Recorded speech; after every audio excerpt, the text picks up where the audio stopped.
been advised that the following action for some 100 odd pages which contain thin content and is negatively impacting Google search and impressions for the overall website as a whole. He's wondering, he wants to do a content refresh and he's wondering if this is a good process to follow. So first he says, should he first no index tag on all the 100 pages so they're taken out of search results, then work on them, and then remove the no index tag and resubmit a sitemap?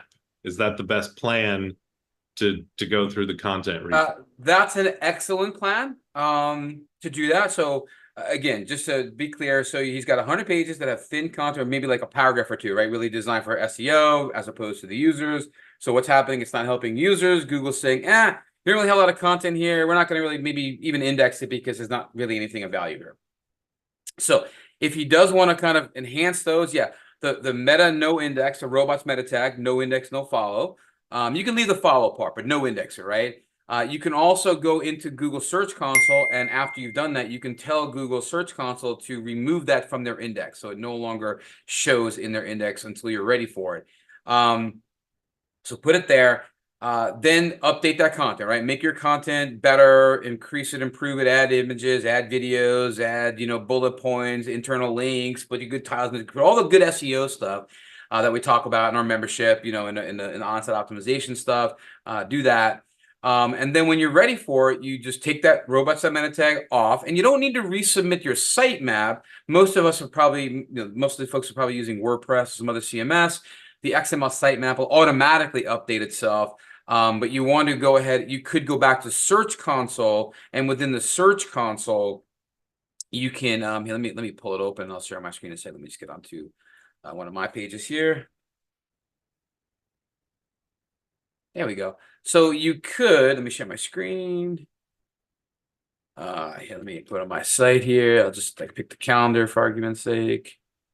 Copy that URL. So you can go to your Search Console, make sure you're on the right property. You could then come into here for the inspect URL, put your URL in there, and then just say request indexing. Now we're getting saying it's not on Google, which is weird.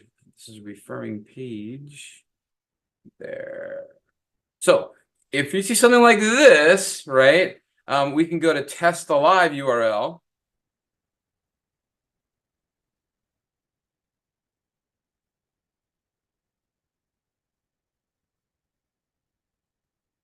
Oh, I think I know what's going on with this one. We have to look into this. Hold on. I think the canonical is set weird. Yeah, we got to fix this. So we have like a loop here. This is kind of interesting one. How about I come back to this in a minute, okay? Let me pick a different page here, like the consulting page, and we'll add a new one. We're gonna make our own little questionnaire, okay? Well, what the hell is going on here? All right, so let me go here. Let me go back to this.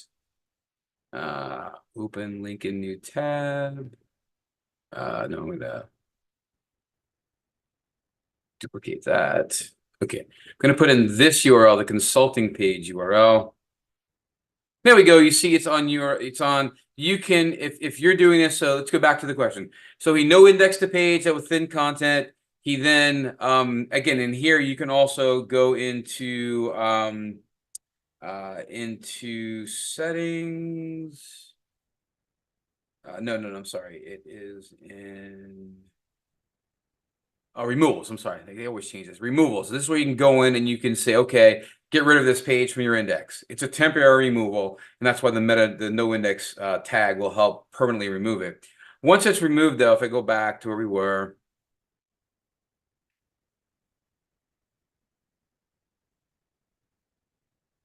there we go. So we have this.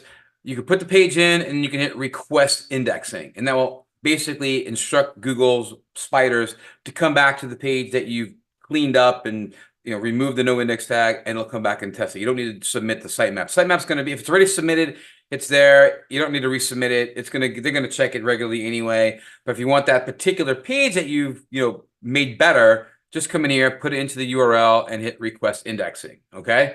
So that's going to put the done on that question. All right. Now let's go back a second, because we came into here. I put in my calendar, right? Let me start it again. and it says it's not on Google. Well, why is it on Google? Well, you can see down here, it says user declared canonical is events. I've been meaning to talk to you about this one. We got to figure out where this is. This is probably in one of the settings of our calendaring tool. We probably said that the name of it is events. The problem though is if you type in events, let me go try that. If I put in the events tag, it is going to, there's a 301 in place that's redirecting it. Oh no, it's not. There's another events page here. So it's not indexing the calendar because the calendar is pointing to the events page. So they're kind of similar. See what's going on here? So it's kind of weird. It's almost like we have two pages set up. The calendar page is a duplicate of events. Again, I'm not really sure why. We got to look into the settings of this, but the calendar page isn't being indexed because the canonical tag, which is the true home of this page, is in the events page. And hopefully, if we go back and index, check out the inspection here, the events page will be, and there it is. So it is in the index. So something's going on. I'm not really sure why. Maybe the calendar was an old one and we just have to update our menu structure to say events instead of calendar. But Google is doing its job. It's saying, okay, you are linked to calendar, but calendar has a canonical tag, which means the true home of this content sits wherever the canonical is, not to index this page. And that's what it's doing. And what's happening is it's keeping us, it's avoiding us having two pages of identical content in the search engine index, right? So I have the events one that is being indexed. And this one here is the calendar is not being indexed, but is being told that the event is the actual page.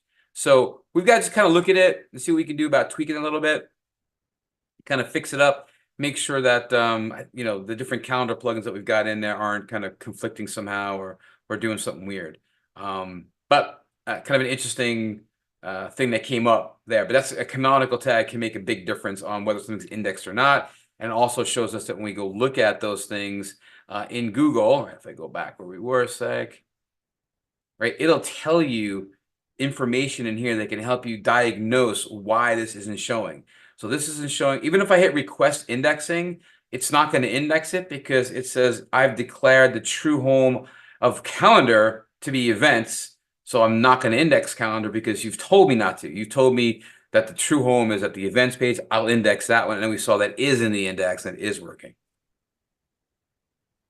Well, that's a good find. I'm pretty sure I screwed that up because I'm the one that set that stuff up. I think I may have done it when we first brought it. I may have changed something. I'm not blame. Again, there's nothing broken here. It's working. Pages are indexed. The only thing that's kind of odd is that we're linking to the calendar page as opposed to the events page.